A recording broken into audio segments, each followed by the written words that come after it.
ಏನು sir ಮಂಗಣ್ಣಿಯವರು sir ಅವರ ಮಟ್ಟಕ್ಕೆ ನಾನು ಅವನಿಗೆ ಉತ್ತರ ಕೊಡೋಕ್ಕೆ ನಾನು ರೆಡಿ ಇಲ್ಲ. ಏಕೆಂದರೆ ಅವನ ಲೆವೆಲಿಗೆ ನಾನು ಇಳಿಯೋಕ್ಕೂ ಆಗೋಲ್ಲ. ಅವನು ಸತ್ಯನೇ ಎಲ್ಲೋ ಒಂದು ಕಡೆ ಸುಳ್ಳನ್ನೇ ಎಲ್ಲೋ ಒಂದು ಕಡೆ ಸತ್ಯ ಮಾಡೋಕ್ಕೆ ಹೊರಟಿದ್ದಾನೆ ಆಯಿತಾ. ನಾನು ಅದಕ್ಕೆಲ್ಲ ಅವನ ಮಟ್ಟಕ್ಕೆ ರೆಡಿ ಇಲ್ಲ.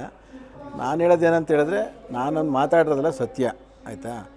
ನಾನು ಯಾವುದೇ ಕಾರಣಕ್ಕೂ ಆ ಥರ ಥರ್ಡ್ ಕ್ಲಾಸ್ ಕೆಲಸಕ್ಕೆ ನಾನು ಅವನ ಭಾಷೆಯಲ್ಲಿ ಉಪಯೋಗಿಸೋಕ್ಕೆ ಹೋಗೋದಿಲ್ಲ. ಯಾಕೆ ನಾನು ಎಲ್ಲರಿಗೂ ಗೌರವ ಕೊಟ್ಟು ಮಾತಾಡೋಂಥನು, ಗೌರವ ಕೊಟ್ಟೆ ಮಾತಾಡ್ತೀನಿ. ಅದು ಯಾರು ಮಾತಾಡಬೇಕು ಅವ್ರು ಮಾತಾಡ್ಕೊತಾರೆ. ಸರ್ ಹೇಳಿದ್ನಲ್ಲ ಸರ್, ಮೂರು ಬಿಟ್ಟವ್ರಿಗೆ ಏನೋ ಒಂದು ಗಾದಿ ಇದೆ. ನನಗೆ ಗಾದಿ ಹೇಳೋಕ್ಕೆ ಬರೋಲ್ಲ. ಮೂರು ಬಿಟ್ಟವ್ರಿಗೆ ನಾನು ಆನ್ಸರ್ ಮಾಡೋಕ್ಕಾಗಲ್ಲ. ನಾನು ಅವನ ಮಟ್ಟಿಗೆ ಇಳಿದು ರಾಜಕೀಯ ಮಾಡೋಕ್ಕಾಗಲ್ಲ, ನಾನು ಆನ್ಸರ್ ಮಾಡೋಕ್ಕಾಗಲ್ಲ. ನಾನು ಮೊನ್ನೆ ಏನು ನಾನು ಕ್ವಶನ್ ನಾನು ಪತ್ರಿಕಾಗೋಷ್ಠಿಯಲ್ಲಿ ಮಾಡಿದ್ರೆ ಅದೆಲ್ಲ ಸತ್ಯವಾಗಿರೋ ಅಂಥದ್ದು.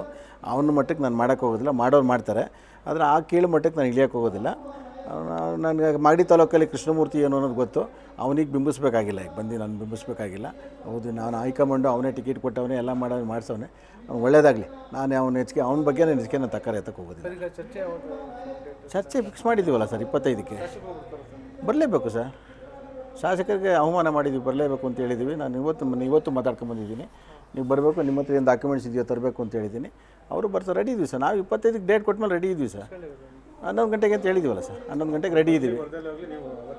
ನಾವು ಇರ್ತೀವಿ ಸರ್, ನಾವು ರೆಡಿ ಇರ್ತೀವಿ ಸರ್. ನಾವು ಅದಕ್ಕೆಲ್ಲ ಆನ್ಸರ್ ಏನು ಕೂಡ ಅವ್ರು ಏನು ಆಪಾದನೆ ಮಾಡ್ತಾರೋ ಅದಕ್ಕೆ ಉತ್ತರ ಕೊಡೋಕ್ಕೆ ನಾವು ರೆಡಿ ಇದ್ದೀವಿ. ಅಕಸ್ಮಾತ್ ಅವರೇನೋ ಆ ಡೇಟ್ ಆಗೋದಿಲ್ಲ, ಇನ್ನೊಂದು ಡೇಟ್ ಕೊಡಬೇಕು ಅಂತೇಳಿದ್ರೆ ಅದಕ್ಕೂ ನಾವು ರೆಡಿ ಇದ್ದೀವಿ. ಅವರೇ ಪ್ಲೇಸ್ ಬುಕ್ ಮಾಡಿದ, ಅವರೇ ಪ್ಲೇಸ್ ಗೊತ್ತು ಮಾಡಿದ್ದಾರೆ. ಅವ್ರ ದಿನಾಂಕ ಗೊತ್ತು ಮಾಡಲಿಲ್ಲ, ನಾವಾಗ ಮಾಡ್ತಾಯಿದ್ವಿ ಸರ್. ನಾವು ನೋಡಿ ಸರ್, ಸುಮ್ಮನೆ ನಾವು ಯಾರನ್ನೂ ಟೀಕೆ ಮಾಡೋರಲ್ಲ ಸರ್. ಇಷ್ಟೆಲ್ಲ ಬೆಳವಣಿಗೆಗಳಾಗ್ತಾಯಿದ್ದಾರೆ. ನೀವು ಮಾಧ್ಯಮ ಮಿತ್ರರು ಒಂದು ಯೋಚನೆ ಮಾಡಬೇಕು. ನಾವು ಯಾರ ಬಗ್ಗೆ ಏನಾದರೂ ಟೀಕೆ ಮಾಡಿದ್ದೀವ? ನಾವು ಹಾಸ್ಪಿಟ್ಲ್ ವಿಷಯವಾಗಿ ಚರ್ಚೆ ಮಾಡಿದ್ರೆ ಜೆ.ಡಿ. ಕೃಷ್ಣಪ್ಪನವ್ರು ರಿಕ್ವೆಸ್ಟ್ ಮಾಡ್ಕೊಂಡಿದ್ದೀವಿ ಬಿಟ್ಟರೆ ನಾವು ಮಂಗಣ್ಣಿನಾಗಲಿ ಅವ್ರ ನಾಯಕರನ್ನಾಗಲಿ ನಾವು ಟೀಕೆ ಮಾಡಿದವರಲ್ಲ.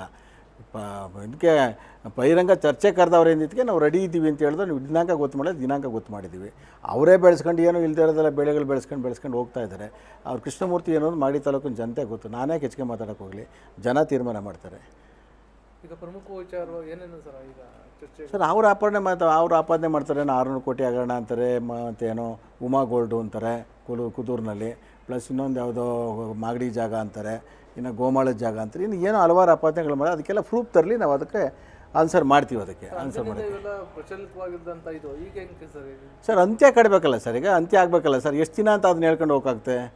ಎಷ್ಟು ದಿನ ನಾನು ನೋಡ್ತಾ ಇದ್ದೀನಪ್ಪ. ನಾನು ಮಾಗಡಿ ತಾಲೂಕು ರಾಜಕೀಯಕ್ಕೆ ಬಂದಾಗಿಂದೂ ಸ್ಟಾರ್ಟ್ ಆಗ್ತಲೇ ಇವೆ, ಆಪಾದನೆಗಳು ಹೋಗ್ತಲೇ ನಡೀತಲೇ ಇವೆ. ಈಗ ನಾವು ಪಕ್ಷದ ಮುಖಂಡರಾಗಿ ನಾವು ಅದನ್ನು ಅಂತಿಮ ಒಂದು ರೂಪ ಕೊಡಬೇಕಲ್ಲ. ಅದಕ್ಕೆ ಇತಿಶ್ರೀ ಆಡ್ಬಿಡೋಣ. ಇದ್ರೆ ಆಯಿತು, ತಪ್ಪು ಒಪ್ಕೊಳ್ಳೋಣ. ನಾವು ತಪ್ಪು ಒಪ್ಕೊಳ್ತೀವಿ. ನಾವು ಮತ್ತು ದಾಖಲೆ ಏನೋ ಕೊಡಲಿಲ್ಲ ನಾವು ಅಂತೇಳಿ ನಾವು ತಪ್ಪು ಒಪ್ಕೊಂಡಂಗೆ ತಾನೆ. ಅದೇನೋ ಬಾಲಣ್ಣನ ಮನೆಗೆ ಬಂದಾಯ್ತಾ? ಇಲ್ಲ ಯಾವ್ದಾರು ಗೋಮೂಲ ಜಾಗ ಬರ್ಸ್ಕೊಂಡವ್ರ? ಇಲ್ಲ ಉಮಾಗೋಲ್ಡ್ ಉಮಾಗೋಲ್ಡ್ ಚಿನ್ನ ಇಟ್ಬಿಟ್ಟೇನೋ ಅದು ತಮ್ಮಜನವ್ರು ದುಡ್ಡು ತಗೊಂಡವ್ರು? ಅವೆಲ್ಲ ಬರಲಿ ಸರ್, ಚರ್ಚೆಗೆ ಬರಬೇಕಲ್ಲ ಸರ್. ಏನೇನು ಕರ್ತವ್ಯ ಅಂತ ಇರುತ್ತಲ್ಲ ಸರ್. ಒಬ್ಬ ನಿರ್ದೇಶಕರಾದೋ ಬ್ಯಾಂಕಿನ ಅಧ್ಯಕ್ಷರಾದೋದು ಏನು ಕರ್ತವ್ಯ ಅಂತ ಇರ್ತದೆ, MLA ಆದೋದು ಏನು ಕರ್ತವ್ಯ ಅಂತ ಇರ್ತದೆ, ಅದೆಲ್ಲ ಚರ್ಚೆ ಮಾಡೋಣ ಸರ್. ಬಹಿರಂಗ ಚರ್ಚೆ ಮಾಡೋದು, ಜನಗಳಿಗೆ ಹೋಗ್ಬೇಕು ಸರ್. ಈಗೇನು ಹೇಳಿದ್ನಲ್ಲ, ಸುಳ್ಳನ್ನೇ ನಿಜ ಮಾಡೋ ಇದಕ್ಕೆ ಬಂದ್ಬಿಟ್ಟವ್ರೀಗ. ಆಗೊಂದು ನಾವು ರೆಡಿ ಇದ್ದೀವಿ ಸರ್. ನಾವು ರೆಡಿ ಇದ್ದೀವಿ. 25ನೇ ತಾರೀಕು ಶನಿವಾರ ಬೆಳಗ್ಗೆ 11 ಗಂಟೆಗೆ ಜಾಗನೂ ಫಿಕ್ಸ್ ಮಾಡಿದ್ವಿ. ಅವರೇ ಜಾಗ ಫಿಕ್ಸ್ ಮಾಡಿದ್ದು, ನಾವಲ್ಲ. ಚಕ್ರಬಾಯಿ VSS ಅಂತೇಳಿ ಆ VSS ರೆಡಿ ಇದ್ದೀವಿ ನಾವು.